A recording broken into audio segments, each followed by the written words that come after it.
A série que nós estamos compartilhando e conversando como família de Deus, como a Conde, é Família, o palco que Deus usa. E é engraçado como na nossa família parece que às vezes é uma peça de teatro, porque em um dia a gente planeja tudo e vai ser assim, e vai acontecer desse jeito, e tudo é uma reviravolta, e às vezes eu lembro de quando estava na minha família, em casa, ia jantar, estava tudo tranquilo, de repente um chegava com uma notícia bombástica e tudo mudava, e aí a forma da gente lidar uns com os outros era diferente já. E essa é a dinâmica de uma família, essa é a dinâmica do que nós vivemos. Mas no meio dessa dinâmica de um palco, de como uma peça de teatro, Deus usa a família para falar também aos nossos corações. O desafio que eu tenho hoje para compartilhar com vocês é o papel do filho em meio a toda essa peça. E eu quero compartilhar como um filho que tem uma experiência de 26 anos sendo filho e cada vez mais tem aumentado. Eu sei quanto tem muitas experiências que eu passei e que outras pessoas têm enfrentado ainda, os adolescentes e alguns jovens, e tem muitos outros aqui que os seus pais têm 80, 90 anos ou até já vieram a falecer. E o quanto a nossa dinâmica de família ela é diferente em cada família, mas o quanto os ensinos que Deus pode nos trazer, a palavra dele pode falar ao nosso coração em cada situação que nós estamos vivendo também. Por isso, eu queria te convidar mais uma vez a baixar a sua cabeça e a gente orar por essa mensagem especificamente. Deus, o Senhor sabe o quanto eu não tenho uma palavra de vida, uma palavra de esperança, mas o Senhor tem. E quando eu olho para a Tua palavra, isso preenche o meu coração. Porque me mostra o quanto, apesar de eu não ter as respostas, o Senhor dá o alento ao meu coração, traz uma mensagem específica para cada situação que eu tenho passado. O que eu quero te pedir, Deus, é que seja o Senhor a falar aqui, que o Teu Espírito Santo possa estar habitando no coração de cada um e falando para cada um o que o Senhor quer dizer, nos mostrando e nos instruindo, Pai. É isso que eu quero te clamar, que seja o Senhor a falar aqui. Em nome de Jesus, amém, Pai. Eu fico pensando de qual seria talvez a melhor ilustração a se passar ou se falar no meio de o papel do filho. E acho que a melhor ilustração talvez que eu consiga pensar é a de campo minado. Eu lembro do joguinho de Windows, acho que todo mundo aqui que tinha Windows há tempo já lembra, aquele joguinho do campo minado, que praticamente você apertava 3 vezes e explodia e tinha que começar de novo, porque o local em que tinham vários quadradinhos e qualquer um desses locais tinha uma bomba ou não, e era difícil de você ir pontuando. Mas eu fico me perguntando, qual que é a melhor forma de atravessar um campo minado? Certamente não é aleatória.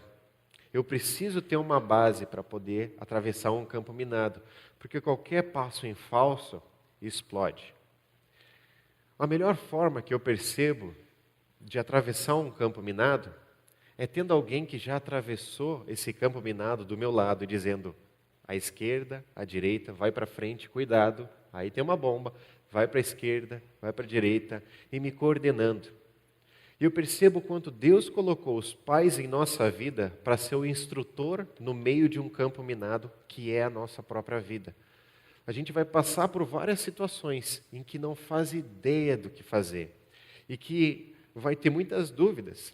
Nada melhor do que alguém que já passou por essas coisas, já passou por essas provações e dificuldades, para nos instruir e poder nos mostrar. Há 2 anos atrás, eu e alguns amigos, a gente fez a viagem para Chile, Peru e Bolívia, e em determinado momento ali na Bolívia, a gente foi no deserto de sal, Salar de Uyuni. E lá literalmente é um deserto de sal. É uma formação de losangos no chão, gigante, uma imensidão. E eu, obviamente, como curioso, fui experimentar e realmente era sal. Mas eu lembro que quando a gente atravessou e chegou lá de carro, tinha um caminho delineado no meio daquela imensidão. E a principal atividade dos turistas é tirar foto lá, porque não tem nada em volta e porque tu não vê o fim daquele deserto, de nenhum dos lados. Para todos os lados que você olha, é um vazio, é só sal. E eu percebia que quando tinha aquela linha de carros que já passaram por lá, a gente se sentia seguro. Falava, beleza, nos perder a gente não vai. Se tiver uma dúvida, se o carro for embora sem a gente, eu sei o caminhozinho ali que o carro faz. Da mesma forma, como o campo minado, da mesma forma, a nossa vida. Pessoas que já passaram pelos que nós estamos passando, nos ajudam a atravessar de uma forma muito mais fácil desafios dos quais a gente ainda vai enfrentar. Eu percebo que na Bíblia existem vários ensinos sobre um pai falando ao seu filho. E Paulo mesmo, talvez é a pessoa que mais classifica esses ensinos para os filhos com relação aos seus pais. E pensando em tudo isso, no que Paulo conhecia e estava vivendo, ele percebia na época duas realidades diferentes, ou mais. Ele via a família de uma das culturas mais predominantes da época, que era a cultura romana, e como é que os pais lidavam com os filhos. E da mesma forma, ele via a cultura judaica, e como os pais lidavam com os filhos também. Na cultura romana, existia a ideia de o... como é que é o nome? Agora eu me perdi o nome. É o poder pater, do qual o filho, ele estava a vida inteira, ele precisava a vida inteira recorrer ao seu pai. A sua vida dependia do seu pai. E dizem histórias que na família romana, pelo pátrio poder, quando o filho nascia, ele era colocado aos pés do pai. Se era uma menina, geralmente, o pai já virava as costas e ia embora, e quando virava as costas e ia embora, pode vender, pode matar, o que quiserem. Quando era um menino, ele via que era saudável, o pai o acolhia, e aí essa era a forma de mostrar que esse pai ia honrar o filho, ia cuidar do filho. Na família romana, o pai tinha um poder completo sobre o filho. Ele podia vender como escravo, ele podia usar no negócio, podia ter em sua casa o que ele quisesse, independente da idade desse filho. Hoje a gente olha essa cultura e acha um absurdo e percebe, pela cultura que a gente está vendo hoje, para eles isso se passou a ser normal. O pai, ele tinha o poder absoluto sobre a vida do filho, vida e morte. Já na família judaica, era diferente. Quando a gente vê em Levítico, existem várias leis e várias coisas que falam da relação dos pais para com os filhos. E no meio dessas relações, a gente consegue ver um pouco da cultura. A primeira verdade é que o filho, ele era aprendido desde cedo, que ele precisava honrar os seus pais, honrar os mais velhos. Levítico 19:32 fala assim: diante das cãs te levantarás e honrarás a presença do ancião. Quando o ancião passa com seus cabelos brancos, da forma que é, eu vou honrá-lo. E era isso que o judeu aprendia.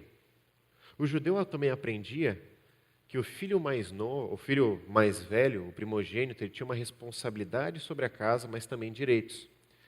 E cada um dos filhos ia servir o seu pai quando ele fosse velho. Então, na época, a maior alegria do pai, aquela aljava cheia, era ter muitos filhos, porque muitos filhos iam o sustentar depois em sua velhice. Existiam responsabilidades claras para os filhos. E eu imagino Paulo olhando para essas culturas que estavam acontecendo, diante da cultura grega também, romana, a judaica, várias delas. E ele, em meio à prisão, em meio às cartas que escreve, procura criar uma doutrina clara do que a Bíblia, do que Deus ensinaria sobre o cuidado de um pai com o filho e sobre a obediência de um filho para com o seu pai. Por isso, eu quero ver algumas características e alguns momentos da vida de um filho para com seu pai, para a gente poder entender o como lidar. Funcionou. Pode voltar um. A primeira ideia é o filho dependente. Eu queria te convidar a abrir em Efésios, capítulo 6, no versículo 1.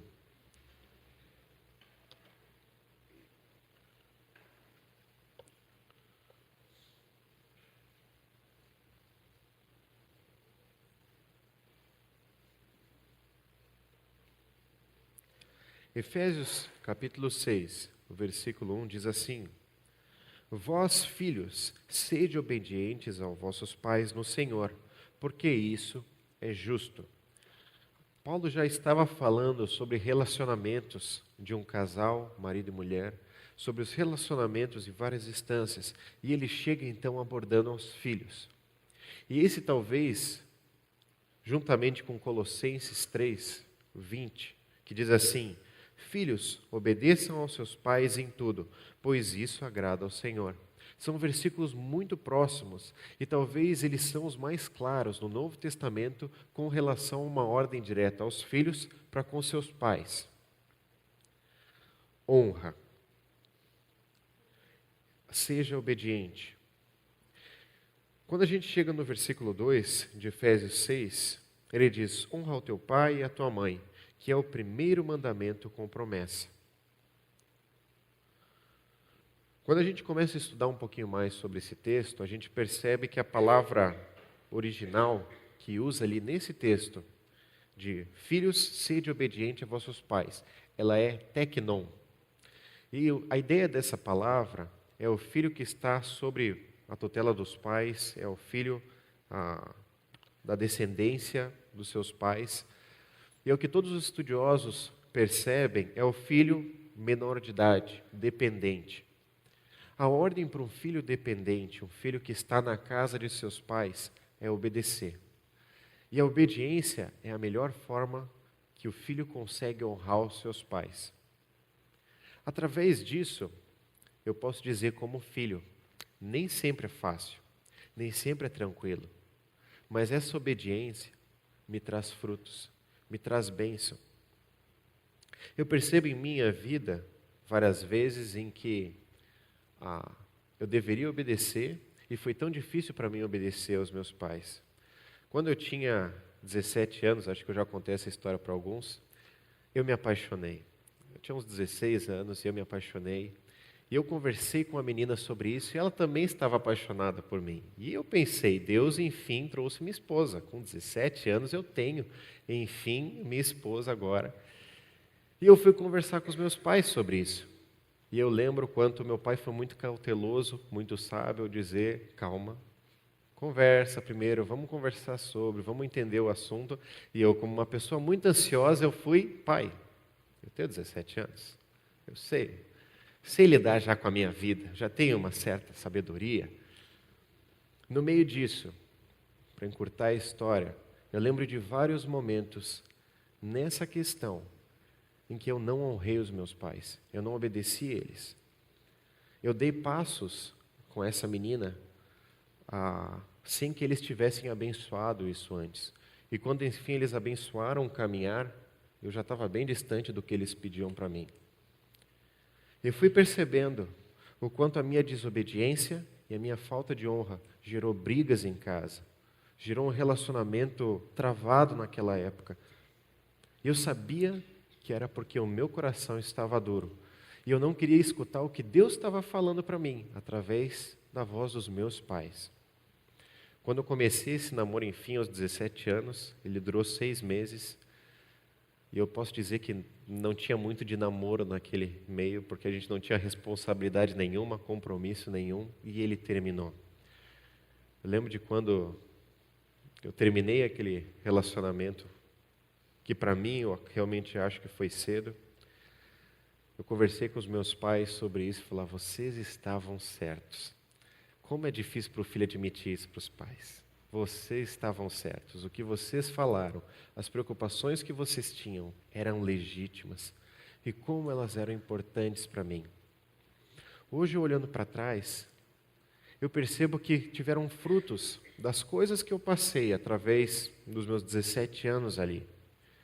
E tiveram frutos em que Deus me ensinou o que é o errado e aonde eu preciso fugir disso.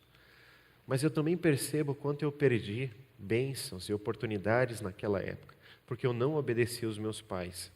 Eu podia ficar aqui a manhã inteira falando de desobediências minhas aos meus pais, mas a ideia que eu quero pensar não é tanto sobre a minha história, mas na sua história e no que você tem passado, e agora, principalmente, aos pré-adolescentes e adolescentes, vocês que estão aí, honrar os pais de vocês é obedecer.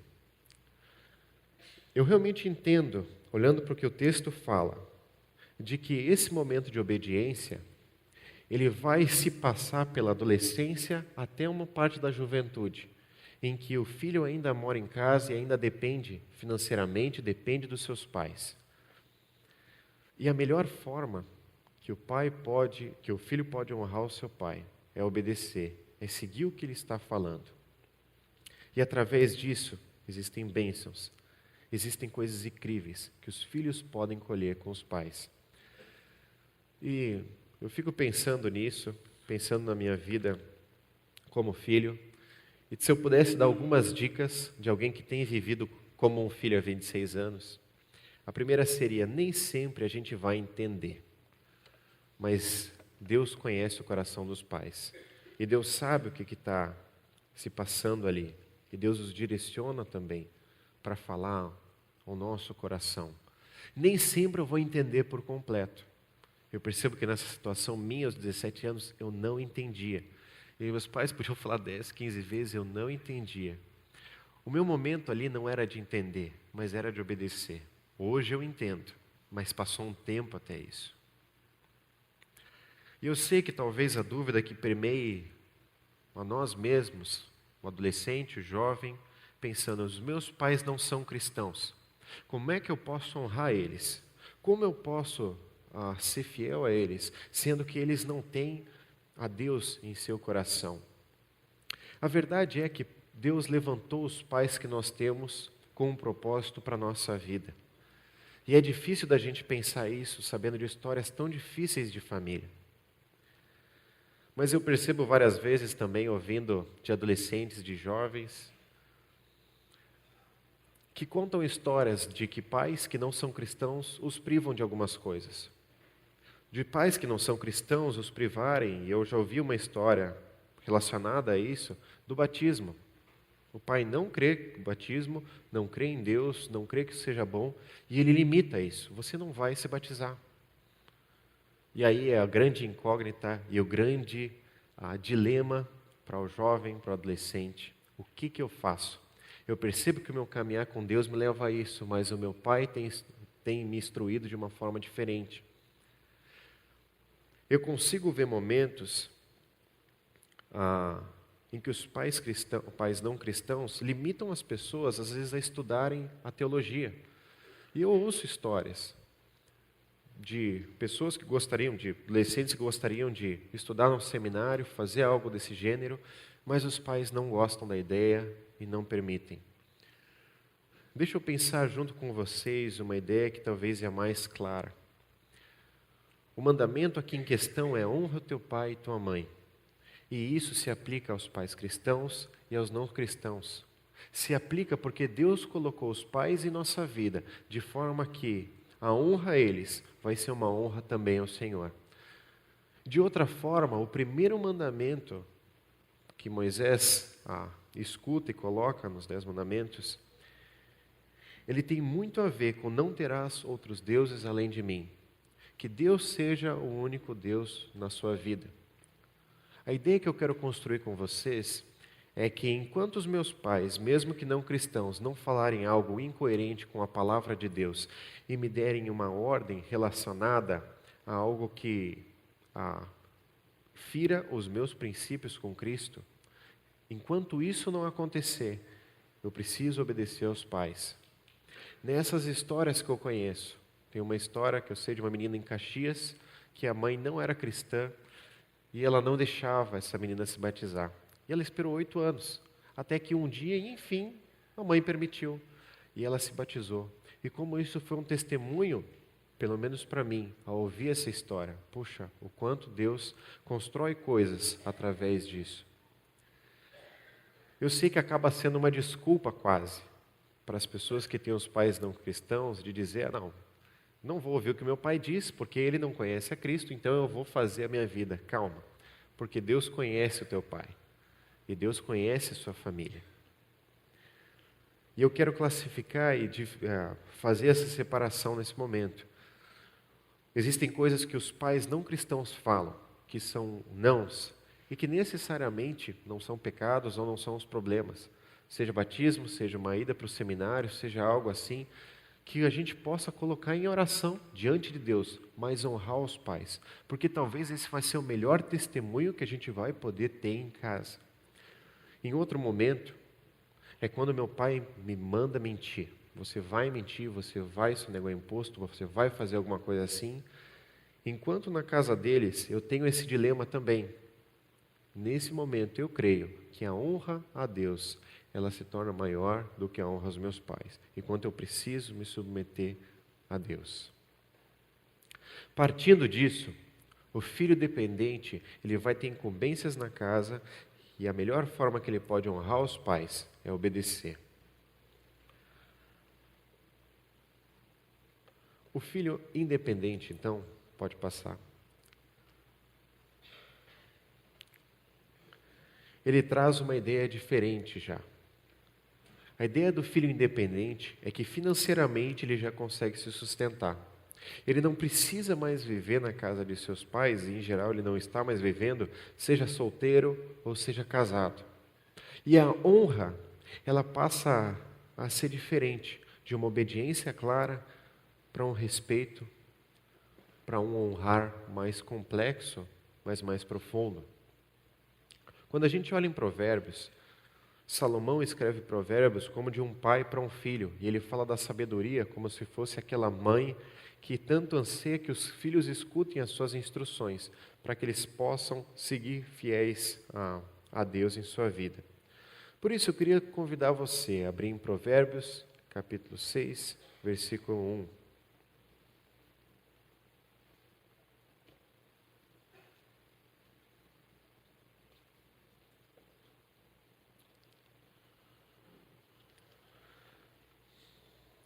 Provérbios, capítulo 6, versículo 1 diz assim: Meu filho, se você serviu de fiador do seu próximo, se com um aperto de mãos empenhou-se por um estranho e caiu na armadilha das palavras que você mesmo disse, então está prisioneiro do que falou.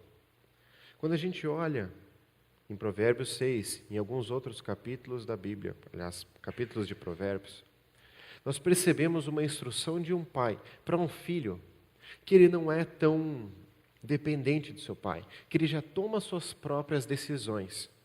Nesse momento eu percebo quanto a Bíblia vai inclinando para uma honra, o escutar o conselho.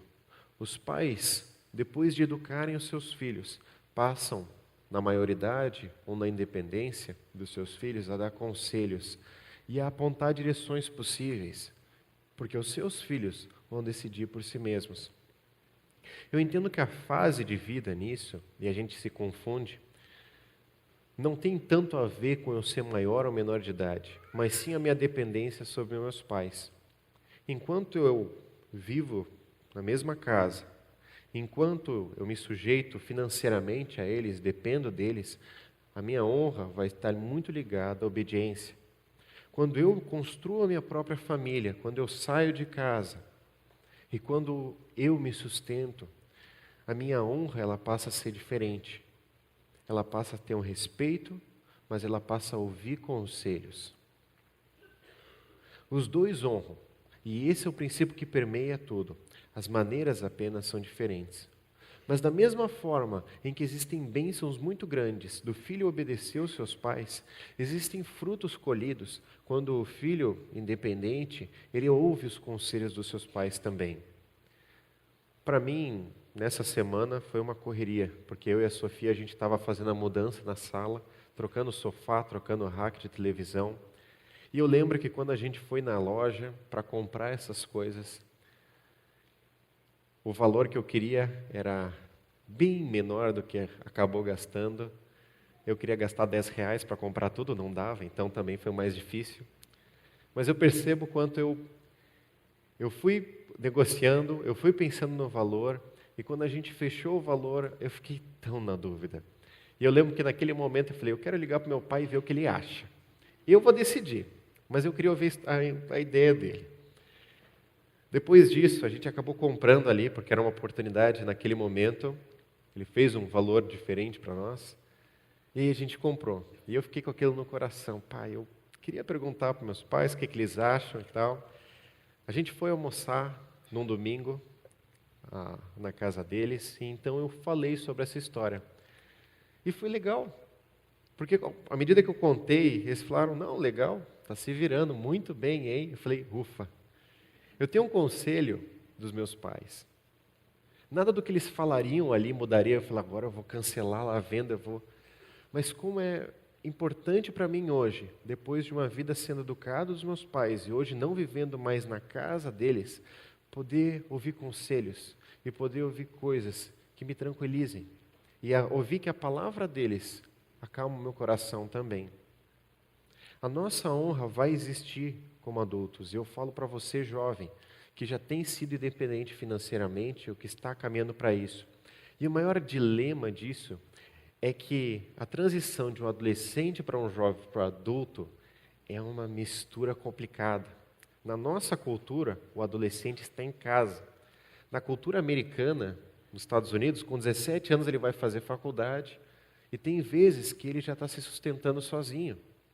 É diferente do que nós vamos fazer faculdade na casa dos nossos pais e talvez com alguns 20 anos, 20 e poucos anos, a gente casa ou a gente passa a viver em um apartamento, em um outro lugar e se sustentar sozinho. E é por isso que eu digo que essa ideia da adolescência e da juventude, ela passa a ser misturada, essa ideia. Tem coisas que eu vou obedecer, mas eu já estou aprendendo a honrar só os pais. E é por isso que pais de adolescentes e jovens têm tanta dificuldade e pensam que loucura que é educar os meus filhos agora. Era tão fácil 5 anos atrás e agora complicou. O que aconteceu? Eles cresceram e eles estão passando de filhos imaturos para filhos maduros. Eu sei que às vezes não parece, eu sei que às vezes é difícil da gente ver, mas caminhando com vários adolescentes e jovens, eu percebo passos de fé em vários deles. Pensando nisso, acho que talvez uma tabela ou uma coisa mais visual possível que eu poderia pensar, ela está ligada a isso. De um lado a obediência e do outro lado a honra, o respeito.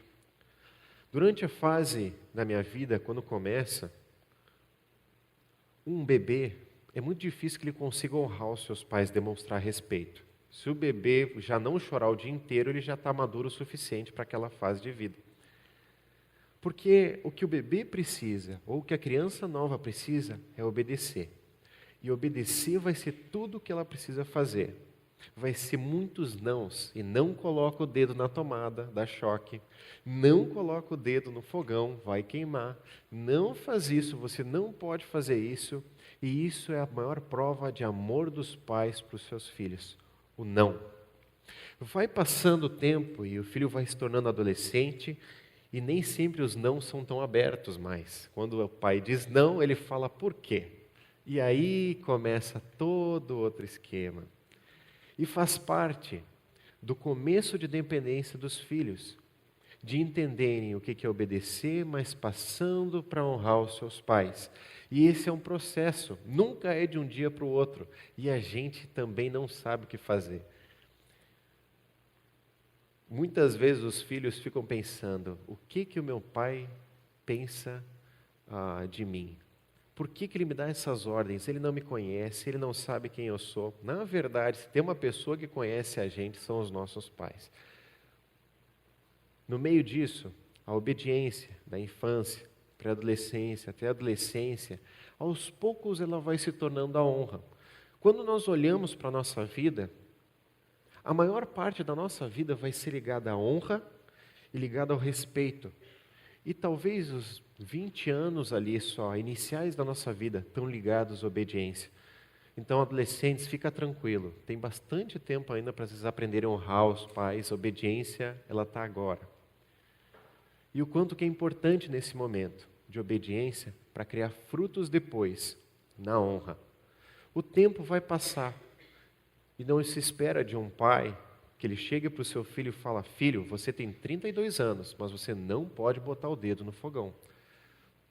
Ok, entendo, mas é diferente o tratamento. Não é mais a obediência clara, mas é um conselho, como Provérbios diz.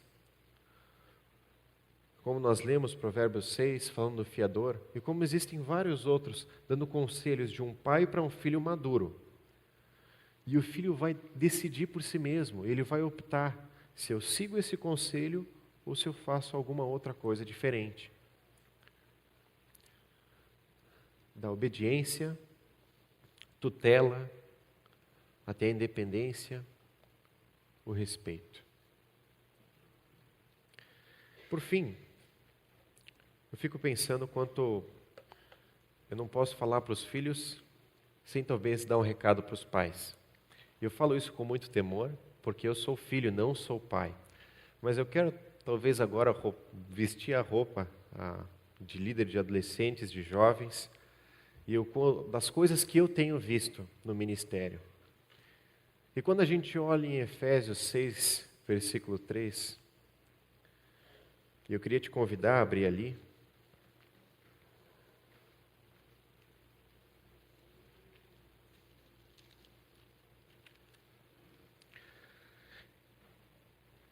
Desculpa, Efésios 6, versículo 3.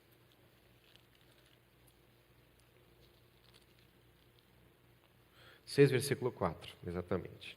Pais, não irritem seus filhos, antes criem-nos segundo a instrução e o conselho do Senhor. A ideia de pais não irritem os seus filhos é que o pai não coloque um peso maior do que o filho pode suportar naquele momento. O maior extremo talvez seria o pai brigar com o seu filho de 2 anos porque ele não tem arrumado um emprego. É incoerente com a fase de vida que ele está vivendo e ele não consegue passar por isso. Mas mais do que isso, é a ideia que aí sim, de novo, eu chego para a adolescência e para a juventude, das diferenças e das brigas constantes de um pai com seu filho adolescente ou jovem. Existem coisas, e eu digo aos filhos, que nós precisamos obedecer e nós precisamos lidar isso mesmo sem entender.